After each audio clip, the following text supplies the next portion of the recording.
Assalamualaikum warahmatullahi wabarakatuh.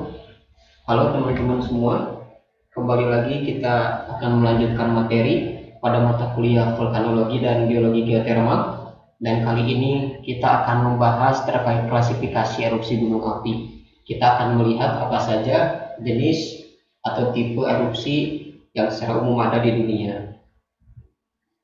Oke, yang pertama saya ingin menunjukkan klasifikasi yang memang sudah banyak dikenal dan umum kita ketahui. Jadi paling tidak ada dua jenis erupsi yang mungkin sering kali kita dengar. Yang pertama yaitu erupsi yang bersifat eksplosif, dan yang kedua yaitu bersifat efusif. Nah, ini adalah gambaran ilustrasi dari perbedaan atau yang menunjukkan perbedaan kedua tipe erupsi tersebut.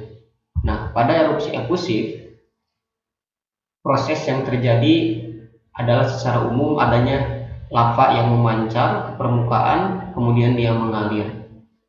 Jadi lava ini barangnya sama dengan magma, yang berbeda ketika magma itu ada di bawah permukaan, sementara lava ada di permukaan. Jadi barangnya sama, tapi tempatnya saja yang berbeda.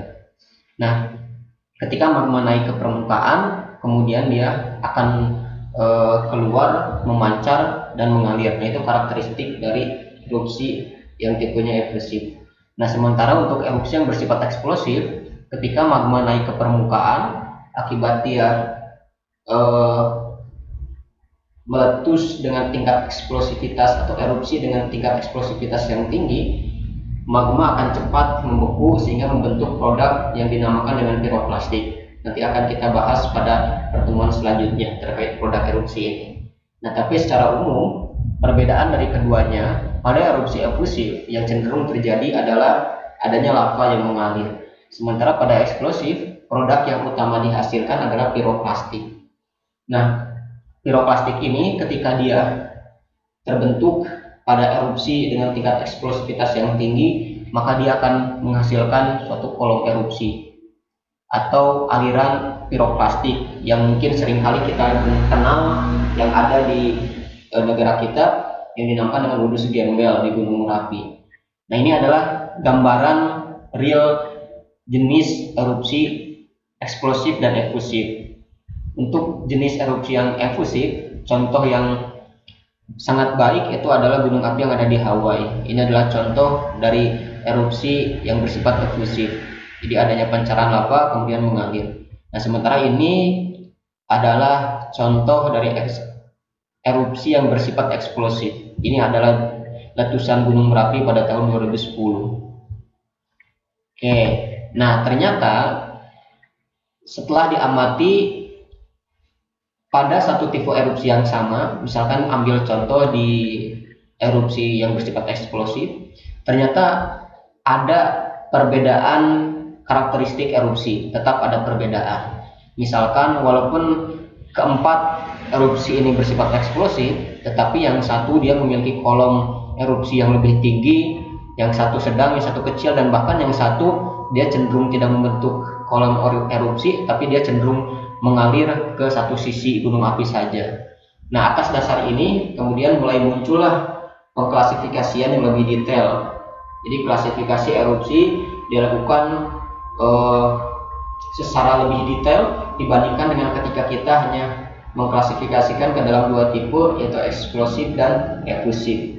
Nah, sekarang sudah banyak klasifikasi yang ada, namun pada pembahasan kali ini saya akan menunjukkan beberapa klasifikasi saja didasarkan pada buku Volcanic atau Volcanoes Global Perspective dari Lockwood dan Hazlitt pada tahun 2010. Oke, ini adalah klasifikasi yang pertama, yaitu Lacroix Classification System. Jadi disebut Lacroix karena yang menciptakan klasifikasi ini adalah seorang vulkanologis yang bernama Lacroix. Nah, Lacroix mengklasifikasikan letusan gunung api menjadi 4, yaitu Hawaiian, Strombolian, Pelian, dan Vulcanian. Nah, penamaan ini didasarkan dari nama gunung api yang diamati oleh Lacroix. Jadi misalkan Hawaiian ini di Hawaii, Strombolian Gunung Stromboli, ketiga ini ada di Eropa, Pelian dan Vulcanian itu nama pulau di mana di dalamnya terdapat gunung api. Nah, Sementara itu pengklasifikasiannya sendiri itu didasarkan dari tingkat atau tipe erupsi, apakah eksplosif atau efusif, terus pola erupsi, serta karakteristik ejecta dan vent. Jadi ejecta ini bisa kita sebut sebagai produk erupsi. Jadi bagaimana karakteristiknya, misalkan apakah vulkanik produknya itu butirnya dia membundar atau menyudut, karakteristik itu yang kemudian diamati. Dan terakhir ada karakteristik vent. Jadi mungkin secara umum lebih karakteristik kerucut gunung api. Jadi kalau misalkan kita lihat gunung-gunung yang ada di Hawaii, dia cenderung memiliki slope yang relatif lebih landai dan cenderung dia lebih lebar, sementara tingginya relatif lebih rendah. Beda ketika kita melihat gunung api yang ada di Jawa, misalkan di Indonesia secara umum, dia relatif lebih tinggi, komponen lebarnya tidak terlalu dominan, sehingga slope-nya lebih besar. Nah, itu menunjukkan juga atau menjadi parameter ketika penentuan klasifikasi erupsi. Oke, jadi ada faktor lain sebenarnya yang mempengaruhi. Jadi ketika kita berbicara tentang efusif dan eksplosif, itu ada satu faktor yang sangat berpengaruh, yaitu tipe magma atau karakteristik magma. Jadi pada efusif, magma yang menyebabkan erupsi tersebut atau magma yang terdapat di bawah permukaan suatu gunung api dengan tipe erupsi efusif, dia cenderung bersifat basaltik, lebih encer. Nah, sementara pada gunung api yang erupsinya bersifat eksplosif, magmanya dia lebih kental, lebih asam atau stilisik magma. Dan hal lain yang lebih penting yaitu keberadaan gas atau volatil. Nah, pada gunung api dengan tipe erupsi eksplosif, dia cenderung kaya akan volatil atau gas. Mungkin ini analogi yang sedikit kurang baik, tapi sangat enak untuk bisa dicerna. Jadi misalkan ketika kita mendengar adanya ledakan pada septic tank, nah itu kan disebabkan karena keberadaan gas metan. Nah, gas itu yang kemudian mendorong, memberikan tekanan, akhirnya ketika sudah tidak dapat ditahan, terjadilah ledakan yang sangat besar. Nah, itu yang terjadi juga pada tipe erupsi eksplosif karena keberadaan gas. Kemudian salah satu faktornya tentunya karena keberadaan gas yang memberikan tekanan yang sangat besar, akhirnya dia bisa meletus dengan cukup besar. Nah, jadi hal ini juga yang menjadi dasar sebenarnya dalam penentuan klasifikasi, walaupun di sini tidak terlalu dijelaskan. Oke, kemudian kita coba lihat pada tabel di sebelah kiri. Nah, ini adalah karakteristik dari tiap tipe erupsi yang dibuat oleh Lacroix. Nah, tipe Plinian ini berbeda, tidak dibuat oleh Lacroix, ya, tapi nanti akan dijelaskan. Nah, kita lihat terlebih dahulu keempat tipe erupsi ini. Jadi dari Hawaiian sampai ke Plinian, dia tingkat eksplosivitasnya semakin bertambah. Jadi Hawaiian tingkat eksplosivitasnya sangat rendah, sampai ke Plinian yang tingkat eksplosivitasnya sangat besar. Ini adalah parameter-parameter yang bisa membedakan keempat tipe erupsi ini. Nah, tapi saya coba garis bawahi beberapa karakteristik utama atau parameter utama yang sangat bisa kita jadikan acuan untuk membedakan keempat tipe erupsi ini. Contoh salah satunya, yang pertama yaitu untuk Hawaiian, dia erupsinya bersifat efusif. Nah, sementara untuk ketiga tipe erupsi ini bersifat eksplosif, walaupun dengan tingkat eksplosivitas yang berbeda-beda. Nah, sekarang kita coba lihat apa yang membedakan Strombolian, Vulcanian, dan Plinian. Nah, Strombolian dan Vulcanian itu salah satunya dibedakan atas karakteristik piroklastik atau abu atau debu yang dihasilkan. Debu ini mungkin kalau teman-teman pernah ke gunung api kemudian melihat abu debu yang berwarna abu gelap, nah itulah yang dinamakan piroklastik. Itulah hasil erupsi yang bersifat eksplosif. Nah, color ash cloud ini ketika dia terendapkan itu terbentuk atau dapat dilihat sebagai abu atau debu yang bisa kita amati sekarang. Nah, jadi pada jenis erupsi Strombolian piroklastik yang dihasilkan atau ash atau debu yang dihasilkan dia cenderung berwarna lebih terang serta kaya akan steam. Nah, kaya akan steam ini bisa diakibatkan karena adanya pengaruh dari volatil atau air.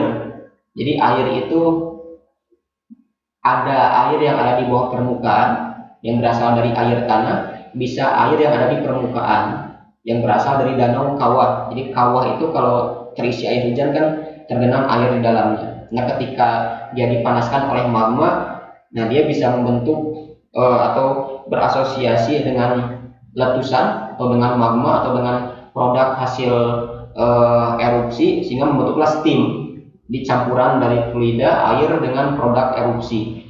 Nah, kaya akan steam. Sementara pada vulkanian dia debunya, piroplastiknya cenderung lebih gelap serta kandungan steamnya cenderung lebih kecil dibandingkan dengan strombolian. Nah, sekarang yang membedakan Plinian dengan yang lain itu sangat jelas dapat dilihat karena Plinian ini memiliki tingkat erupsi yang sangat tinggi, eksplosivitasnya sangat tinggi, highly violent eruption. Jadi ini bisa dicirikan dengan adanya kolom erupsi yang sampai 20 sampai 55 km tingginya. Nah, hal lain yang lebih penting yang juga penting untuk membedakan keempat jenis erupsi ini adalah FEI. Ini akan kita bahas nanti di akhir. Jadi FEI untuk Hawaii itu sangat kecil 0 sampai 2. Semakin ke Plinian semakin besar. FEI untuk Plinian itu di antara 4 sampai 8. Nah sekarang ternyata semakin berjalannya waktu klasifikasi Lacroix ini ternyata dianggap tidak terlalu relevan karena dia tidak memiliki kelemahan, yaitu tidak bisa berlaku secara general. Artinya masih banyak gunung api yang ternyata tipe erupsinya tidak terakomodir oleh keempat tipe erupsi yang dibuat oleh Lacroix atau klasifikasi yang dibuat oleh Lacroix. Nah, sebagai contoh kemudian muncullah jenis tipe erupsi atau tipe erupsi lain yaitu Plinian dan Sulcean. Nah, makanya di sini kita bahas Plinian. Nah, walaupun tidak termasuk pada klasifikasi Lacroix, tapi itu sesuatu yang sangat penting karena menjadi salah satu tipe erupsi yang sangat menarik untuk dibahas. Karena tipe erupsi ini terjadi pada gunung api yang menghasilkan letusan sangat dahsyat dan sangat berpengaruh di dunia. Salah satunya kalau di kita erupsi yang terjadi dan membentuk Danau Toba sekarang sekitar 70.000 tahun yang lalu. Nah, akibat ada kelemahan ini kemudian klasifikasi Lacroix tadi mulai dianggap tidak terlalu relevan dan muncullah kemudian klasifikasi lain. Baik, itu saja. Kita akan lanjut materi selanjutnya pada video pada part berikutnya.